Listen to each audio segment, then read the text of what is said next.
മലയാളികളുടെ അടക്കം 31 പേരുടെ മൃതദേഹങ്ങൾ മുഖ്യമന്ത്രിയും മന്ത്രിമാരും ഏറ്റുവാങ്ങും. ശേഷം വിമാനം ഡൽഹിയിലേക്ക് തിരിക്കും. പ്രാദേശിക സമയം പുലർച്ചെ 1:15 വിമാനം കുവൈറ്റിൽ നിന്നും പുറപ്പെട്ടത്. കൊച്ചിയിൽ നിന്നും റിയ ബേബിയും ചേരുന്നുണ്ട്. ദുബായിൽ നിന്നും സുരേഷ് വെള്ളിമുറ്റവും മറ്റ് വിവിധ സ്ഥലങ്ങളിൽ നമ്മുടെ എല്ലാ റിപ്പോർട്ടർമാരും ഒപ്പം ചേരുന്നു. ആദ്യം കൊച്ചിയിൽ റിയ ബേബിയിലേക്ക്. റിയ, എപ്പോഴത്തേക്കാണ് പ്രത്യേക വിമാനം കൊച്ചിയിലെത്തുക?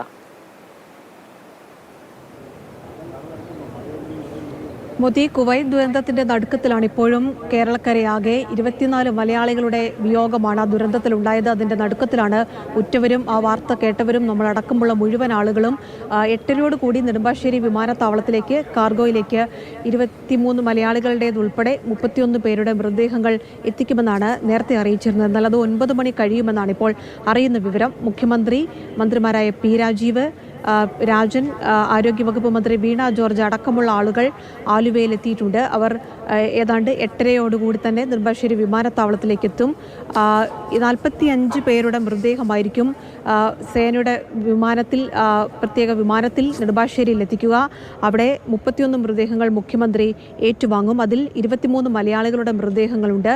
7 തമിഴ്നാട് സ്വദേശിയുടെയും 1 കർണാടക സ്വദേശിയുടേതും ഉൾപ്പെടെ 31 പേരുടെ മൃതദേഹമായിരിക്കും നമ്മളിപ്പോൾ ഈ ദൃശ്യങ്ങളിൽ കാണുന്ന ഇവിടെ മുഖ്യമന്ത്രി ഏറ്റുവാങ്ങുകയും ഇവിടെ അല്പസമയം പൊതുദർശനത്തിന് വെക്കുകയും ചെയ്യുക. അതിനുശേഷം അതാതിടങ്ങളിലേക്ക് അവരുടെ ജന്മനാടുകളിലേക്ക് മൃതദേഹങ്ങൾ കൊണ്ടുപോകും. പോലീസിന്റെ അകമ്പടിയോടുകൂടിയായിരിക്കും ആംബുലൻസ് മാർഗം മൃതദേഹങ്ങൾ അവരുടെ വീടുകളിലേക്ക് എത്തിക്കുക. തമിഴ്നാട് സ്വദേശികളുടെയും കർണാടക സ്വദേശിയുടേതും മലയാളികളുടേതും ഉൾപ്പെടെ 31 പേരുടെ മൃതദേഹങ്ങളും പോലീസ് വാഹനത്തിന്റെ അകമ്പടിയോടുകൂടി തന്നെ അവരുടെ വീടുകളിലേക്ക് എത്തിക്കുമെന്നാണ് അറിയിച്ചിരിക്കുന്നത്. ആലുവ റൂറൽ SP, അതോടൊപ്പം തന്നെ റേഞ്ച് DIG അടക്കമുള്ള മുതിർന്ന ഉദ്യോഗസ്ഥർ ഇവിടെ രാവിലെ മുതൽ തന്നെ ഉണ്ട്. വേണ്ട ക്രമീകരണങ്ങൾ ഏർപ്പെടുത്തിയിട്ടുണ്ട്. മുഖ്യമന്ത്രി അടക്കമുള്ള ആളുകൾ ഇവിടെ എത്തുകയും ഇതുവഴി മൃതദേഹങ്ങൾ ഇവിടെ എത്തി അല്പനേരം വെക്കുകയും അവർ ആദരാഞ്ജലികൾ അർപ്പിക്കുകയും ചെയ്യുന്ന തരത്തിലുള്ള ക്രമീകരണമാണ് ഇവിടെ ഒരുക്കിയിട്ടുള്ളത്. എല്ലാ വിധത്തിലുള്ള ക്രമീകരണങ്ങൾ നേരത്തെ തന്നെ ഒരുക്കിയിട്ടുണ്ട് എന്ന് നേരത്തെ ആലുവ റൂറൽ SP അടക്കം വ്യക്തമാക്കുകയും ചെയ്തിട്ടുണ്ട്. തമിഴ്നാട്ടിൽ നിന്നുള്ള ആംബുലൻസുകളടക്കം ഇവിടെ ഏതാണ്ട് അരമണിക്കൂർ മുമ്പ് തന്നെ എത്തുകയും ചെയ്തിട്ടുണ്ട്. നമുക്കറിയാം മലയാളികൾ 24 പേർ, അതിൽ ഒരാൾ മഹാരാഷ്ട്ര സ്വദേശിയാണ്. അയാളുടേതൊഴിച്ച് 23 മലയാളികളുടെ മൃതദേഹമാണ് നെടുമ്പാശ്ശേരിയിലേക്ക് എത്തിക്കുന്നത്. അതിൽ ഈ പറഞ്ഞതുപോലെ ബന്ധുക്കളടക്കമുള്ള ആളുകൾ ഇവിടെ എത്തിയിട്ടുണ്ട്. നെടുമ്പാശ്ശേരി വിമാനത്താവളത്തിന് പുറത്തവർ കാത്തു നിൽക്കുകയും ചെയ്യുന്നുണ്ട്. യാതൊരു വിധത്തിലുള്ള ബുദ്ധിമുട്ടുകളും ഉണ്ടാകാതെ ആ ദുരന്തം നേരിട്ടവർക്ക് അവരുടെ പ്രിയപ്പെട്ടവരെ അവസാന നോക്ക് കാണാനുള്ള അവരുടെ വീടുകളിലേക്ക് അവരുടെ ചേതനയേറ്റ ശരീരം എത്തിക്കുന്നതിനുള്ള ക്രമീകരണങ്ങളെല്ലാം തന്നെ പൂർണ്ണമായും ഒരുക്കിയിട്ടുണ്ട്. മന്ത്രിമാരുടെ അടക്കം മേൽനോട്ടത്തിലാണ് ക്രമീകരണങ്ങൾ ഏർപ്പെടുത്തിയിട്ടുള്ളത്. കാസർഗോഡ് സ്വദേശികളായ 2 പേർ, കണ്ണൂർ സ്വദേശിയായ 3 പേർ, മലപ്പുറം സ്വദേശിയായ 2 പേർ, തൃശൂർ സ്വദേശിയായ ഒരാൾ, 3 കോട്ടയം സ്വദേശികൾ, പത്തനംതിട്ടയിൽ നിന്നുള്ള 6 പേരുടെ വിയോഗ വാർത്തയാണ് കുവൈറ്റിൽ നിന്ന് നമ്മൾ കേട്ടത്. കൊല്ലം സ്വദേശിയായ 4 പേർ, തിരുവനന്തപുരം സ്വദേശിയായ 2 പേർ, അങ്ങനെ 23 മലയാളികളുടെ വിയോഗമാണ് കുവൈറ്റിലെ ദുരന്തത്തിലുണ്ടായത്. എന്തായാലും അതിവേഗത്തിൽ തന്നെ അവരുടെ മൃതദേഹങ്ങൾ നാട്ടിലെത്തിക്കുന്നതിനുള്ള ക്രമീകരണങ്ങൾ ഒരുക്കിയതിൻ്റെ ഭാഗമായാണ് ഏതാണ്ട് 9 മണിയോടുകൂടി തന്നെ സേനയുടെ പ്രത്യേക വിമാനത്തിൽ ഈ മൃതദേഹങ്ങൾ നെടുമ്പാശ്ശേരി വിമാനത്താവളത്തിലെത്തുക. വിദേശകാര്യ സഹമന്ത്രി കീർത്തിവർദ്ധൻ സിംഗ് അടക്കം ഈ മൃതദേഹങ്ങളെ ഒപ്പം ഇവിടെ വിമാനത്തിലുണ്ട്. പക്ഷേ അദ്ദേഹം നെടുമ്പാശ്ശേരിയിൽ ഇറങ്ങുമോ തുടങ്ങിയ കാര്യങ്ങളിൽ വ്യക്തതയില്ല. ഒരു പക്ഷേ അദ്ദേഹം നെടുമ്പാശ്ശേരിയിൽ ഇറങ്ങിയേക്കും. 45 മൃതദേഹം എത്തിക്കുന്നതിൽ ബാക്കി മൃതദേഹം ഡൽഹിയിലേക്ക് കൊണ്ടുപോകുന്ന തരത്തിലുള്ള ക്രമീകരണങ്ങളാണ് ഏർപ്പെടുത്തിയിട്ടുള്ളത്. Aluva rural SP, range DIG അടക്കമുള്ള മുതിർന്ന ഉദ്യോഗസ്ഥർ രാവിലെ മുതൽ തന്നെ ഇവിടെയുണ്ട്. വേണ്ട ക്രമീകരണങ്ങൾ ഏർപ്പെടുത്തിയിട്ടുണ്ട്.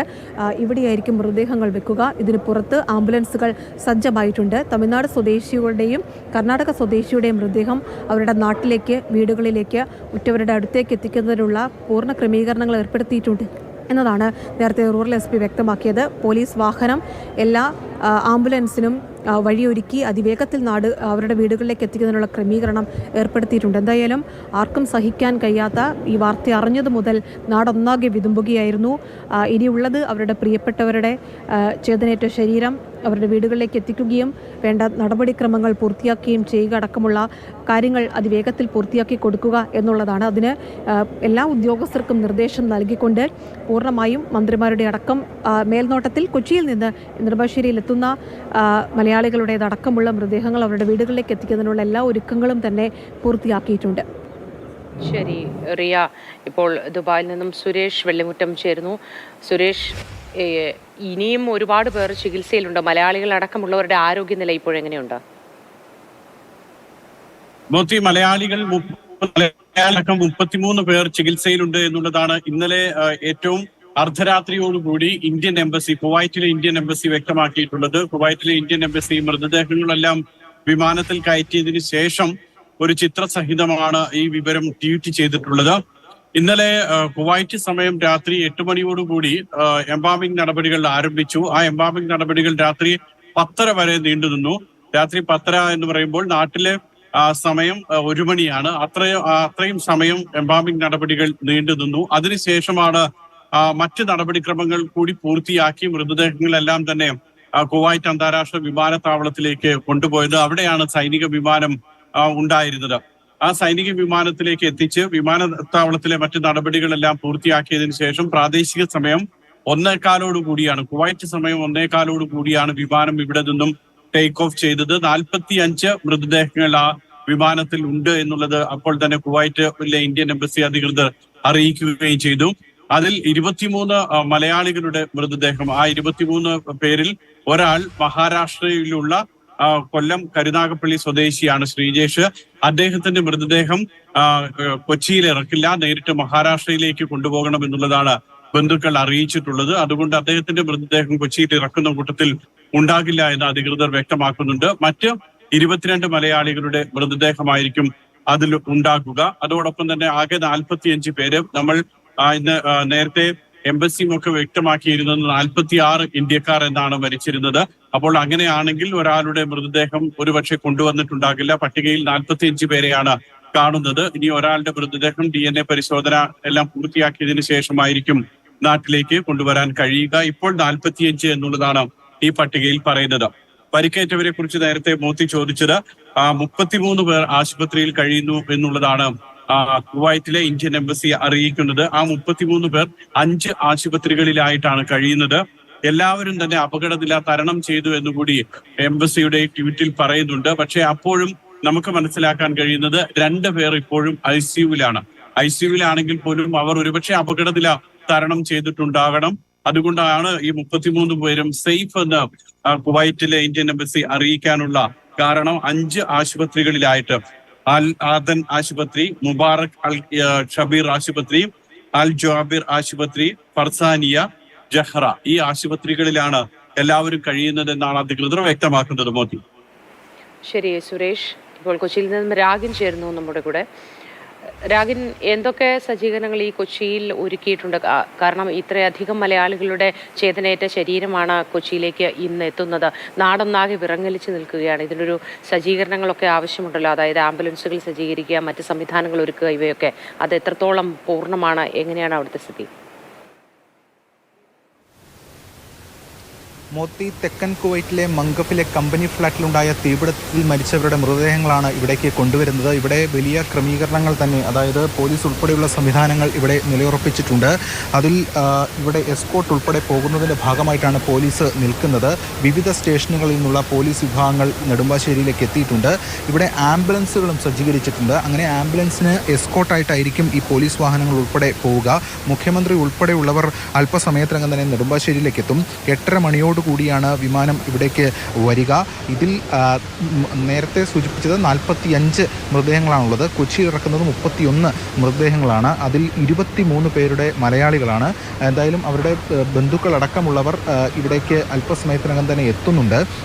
മാത്രമല്ല അവരെ സംബന്ധിച്ചിടത്തോളം അവിടെ മൃതദേഹം അവിടെ എത്തിച്ച് സംസ്കാര ചടങ്ങുകൾ ഉൾപ്പെടെയുള്ള കാര്യങ്ങൾ നടത്തേണ്ടതായിട്ടുമുണ്ട്. അതുകൊണ്ട് ഇവിടെ വേഗത്തിൽ തന്നെ ഈ കാര്യങ്ങൾ പൂർത്തീകരിക്കാൻ കഴിയും എന്നാണ് പോലീസ് ഉൾപ്പെടെ വിചാരിക്കുന്നത്.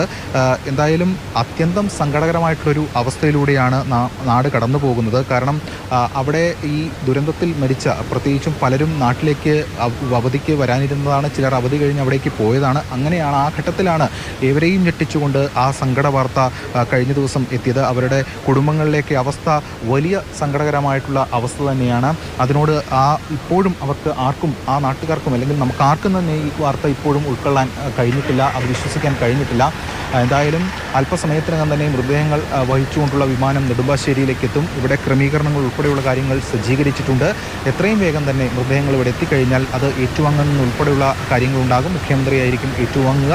അതിനുശേഷം മറ്റ് വേഗത്തിൽ തന്നെ അവരുടെ നാടുകളിലേക്ക് കൊണ്ടുപോകാൻ വേണ്ടിയിട്ടുള്ള സജ്ജീകരണങ്ങളാണ് ഏർപ്പെടുത്തിയിരിക്കുന്നത്. വിവിധ ആംബുലൻസുകൾ സജ്ജീകരിച്ചിട്ടുണ്ട്. അതിന് എസ്കോർട്ടായിട്ടുള്ള പോലീസ് വാഹനങ്ങളും നെടുമ്പാശ്ശേരിയിൽ നിലയുറപ്പിച്ചിരിക്കുകയാണ്. ശരി രാഗിൻ, നമ്മളിപ്പോൾ കൊല്ലത്തേക്ക് പോകുന്നു. അവിടെ കണ്ണൻ നായരുണ്ട്. സുമേഷിൻ്റെ വീട്ടിൽ നിന്നും, കുവൈറ്റിലെ അപകടത്തിൽ മരിച്ച സുമേഷിൻ്റെ വീട്ടിൽ നിന്നും കണ്ണൻ നായർ വളരെ ദുഃഖത്തിൻ്റെ ഒരു അന്തരീക്ഷം തന്നെയാണ് അവിടെ എന്ന് അറിയാം. എങ്കിലും ഈ മൃതദേഹം എത്തുന്നതും കാത്ത് ബന്ധുക്കളെല്ലാവരും തന്നെ അവിടെ എത്തിയിട്ടുണ്ടോ?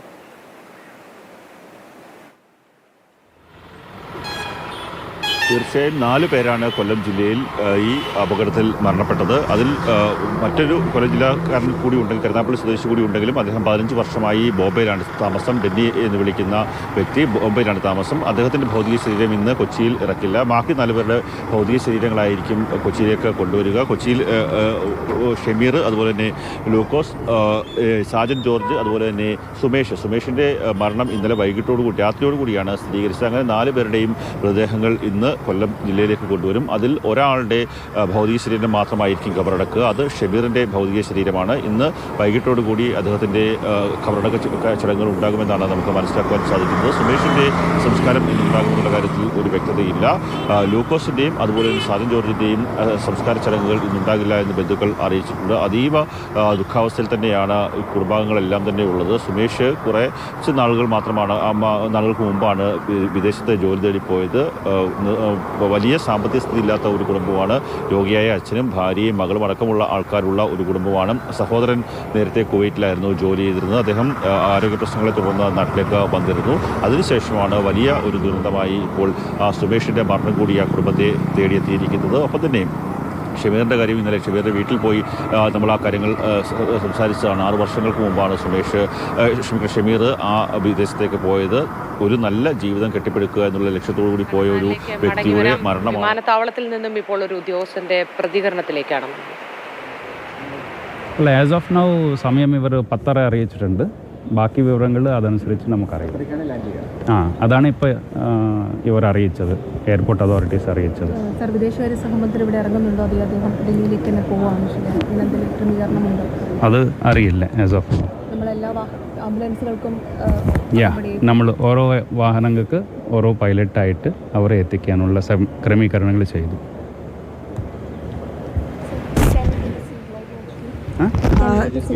റേഞ്ച് DIG ആണിപ്പോൾ സംസാരിച്ചത്. അദ്ദേഹം പറയുന്നത് 31 മൃതദേഹങ്ങൾ നെടുമ്പാശ്ശേരി വിമാനത്താവളത്തിൽ എത്തിക്കും. എല്ലാ മൃതദേഹവും ഏതാണ്ട് 10 കൂടിയായിരിക്കും മൃതദേഹം നെടുമ്പാശ്ശേരി വിമാനത്താവളത്തിലെത്തുക. നേരത്തെ അറിഞ്ഞ സമയത്തിൽ നിന്ന് അല്പം മാറ്റമുണ്ട്, സമയം അല്പം വൈകുമെന്നാണ് അദ്ദേഹം പ്രതികരിച്ചത്. എല്ലാ മൃതദേഹവും അതാത് ഇടങ്ങളിലേക്ക് അവരുടെ വീടുകളിലേക്ക് എത്തിക്കുന്നതിന് ആംബുലൻസുകൾ ക്രമീകരിച്ചിട്ടുണ്ട്. ആംബുലൻസുകൾക്ക് പോലീസ് വാഹനം അകമ്പടി ഉണ്ടാകും. വീടുകളിൽ എത്തുന്നതുവരെ പോലീസ് വാഹനത്തിൻ്റെ സഹായത്തോടെ അകമ്പടിയോടുകൂടിയായിരിക്കും ആ ക്രമീകരണം ഏർപ്പെടുത്തിയിട്ടുള്ളത്. കേന്ദ്ര വിദേശകാര്യ സഹമന്ത്രി കീർത്തിവർദ്ധൻ സിംഗ് ഇവിടെ ഇറങ്ങുമോ, അദ്ദേഹം നെടുമ്പാശ്ശേരി വിമാനത്താവളത്തിന് പുറത്തേക്ക് ഇവിടെ ഇറങ്ങുമോ എന്ന കാര്യത്തിൽ വ്യക്തതയില്ല. അക്കാര്യത്തിൽ ഒരു അന്തിമ അറിയിപ്പ് ലഭിച്ചിട്ടില്ല എന്നതാണ് അദ്ദേഹം പ്രതികരിച്ചത്. എന്തായാലും നേരത്തെ പറഞ്ഞതിന് വിപരീതമായി സമയത്തിൽ അല്പം മാറ്റമുണ്ട്. അത് 10 മണിക്ക് ശേഷമാകും.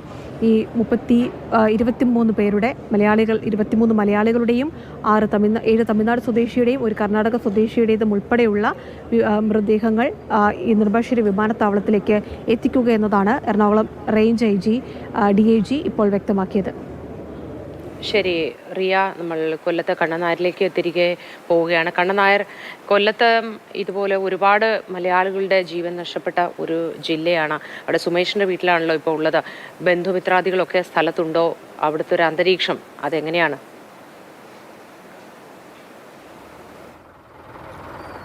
ഈ സംഭവം അറിഞ്ഞ് ഈ 4 കുടുംബങ്ങളിലെയും ബന്ധുക്കൾ ഇവിടേക്ക് എത്തിയിട്ടുണ്ട്. ഡെന്നിയുടെ അതായത് മഹാരാഷ്ട്രയിൽ സ്ഥിരതാമസമാക്കിയിട്ടുള്ള ഡെന്നിയുടെ അച്ഛൻ കരുനാഗപ്പള്ളിയിൽ ഉണ്ടായിരുന്നു. അദ്ദേഹം ഇപ്പോൾ തിരിച്ച് ബോംബെയിലേക്ക് പോയിട്ടുണ്ട്. ബോംബെയിലായിരിക്കും ഡെന്നിയുടെ ഭൗതിക ശരീരം ബോംബെ വിമാനത്താവളത്തിലായിരിക്കും ഇറക്കുക. മറ്റ് 4 പേരുടെയും ബന്ധുക്കളെല്ലാം തന്നെ വീടുകളിലെത്തിയിട്ടുണ്ട്. അതീവ ദുഃഖാർദ്രമായിട്ടുള്ള ഒരു അന്തരീക്ഷത്തിൽ തന്നെയാണ് കുടുംബാംഗങ്ങളെല്ലാം ഉള്ളത്. സുമേഷിൻ്റെ മരണത്തെക്കുറിച്ച് അല്പസമയം മുമ്പാണ് അദ്ദേഹത്തിൻ്റെ കുടുംബാംഗങ്ങളെ അറിയിച്ചത്, ഭാര്യ അടക്കമുള്ള ആൾക്കാരെ അറിയിച്ചത്. അവിടെ വലിയ രീതിയിലുള്ള ഒരു വിഷമകരമായിട്ടുള്ള അന്തരീക്ഷത്തിലാണ് ആ കുടുംബം പൊയ്ക്കൊണ്ടിരിക്കുന്നത്. കാര്യം വലിയ പ്രതീക്ഷയോടുകൂടി ജോലിക്കായി കുവൈറ്റിലേക്ക് പോയ വ്യക്തിയാണ്. വലിയ സാമ്പത്തിക ബുദ്ധിമുട്ടുള്ള ഒരു കുടുംബമാണ്. ആ കുടുംബത്തിലെ ഒരു അത്താണിയെയാണ് നഷ്ടമായിരിക്കുന്നത്. അതിന് സമാനമാണ് ബാക്കി എല്ലാ വീടുകളിലെയും. ഷമീറിൻ്റെ കാര്യം ഞാൻ നേരത്തെ സൂചിപ്പിച്ചതുപോലെ ഷമീറും ഒരു നിർത്തന കുടുംബത്തിൽപ്പെട്ട ഒരു വ്യക്തിയാണ്. അദ്ദേഹം പഠിച്ചത് തന്നെ ഒരു പള്ളിയുടെ സഹായത്തോടു കൂടിയൊക്കെ തന്നെയാണ് പഠിച്ചത്. ആ വ്യക്തി നല്ലൊരു ജീവിതം ലക്ഷ്യമിട്ടുകൊണ്ട് ആണ് വിദേശത്തേക്ക് പോയത്. ആ വ്യക്തിയുടെ ജീവൻ നഷ്ടമായിരിക്കുന്നു.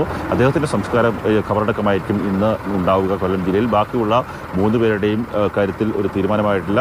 സാജൻ ജോർജിൻ്റെയും ലൂക്കോസിൻ്റെയും സംസ്കാരം ഇന്നുണ്ടാകില്ല എന്ന് ബന്ധുക്കൾ അറിയിച്ചിട്ടുണ്ട്. ഇനി സുമേഷിൻ്റെ കാര്യമാണ്. അക്കാര്യത്തിൽ ഭൗതിക ശരീരം നാട്ടിൽ എത്തിച്ച ശേഷം വീട്ടിലെത്തിച്ച ശേഷമായിരിക്കും അതിലൊരു അന്തിമ തീരുമാനത്തിലേക്ക് കാര്യങ്ങൾ പോവുക. നിലവിൽ വലിയ ദുഃഖകരമായിട്ടുള്ള ഒരു അന്തരീക്ഷത്തിൽ തന്നെയാണ്. 4 ജീവനുകളാണ്, 4 കുടുംബങ്ങളുടെ ആശ്രയമായിട്ടുള്ള മനുഷ്യരെയാണ് ഈ കൊല്ലം ജില്ലയിൽ നിന്ന് കുവൈറ്റിലെ തീപിടുത്തത്തിൽ നഷ്ടമായത്.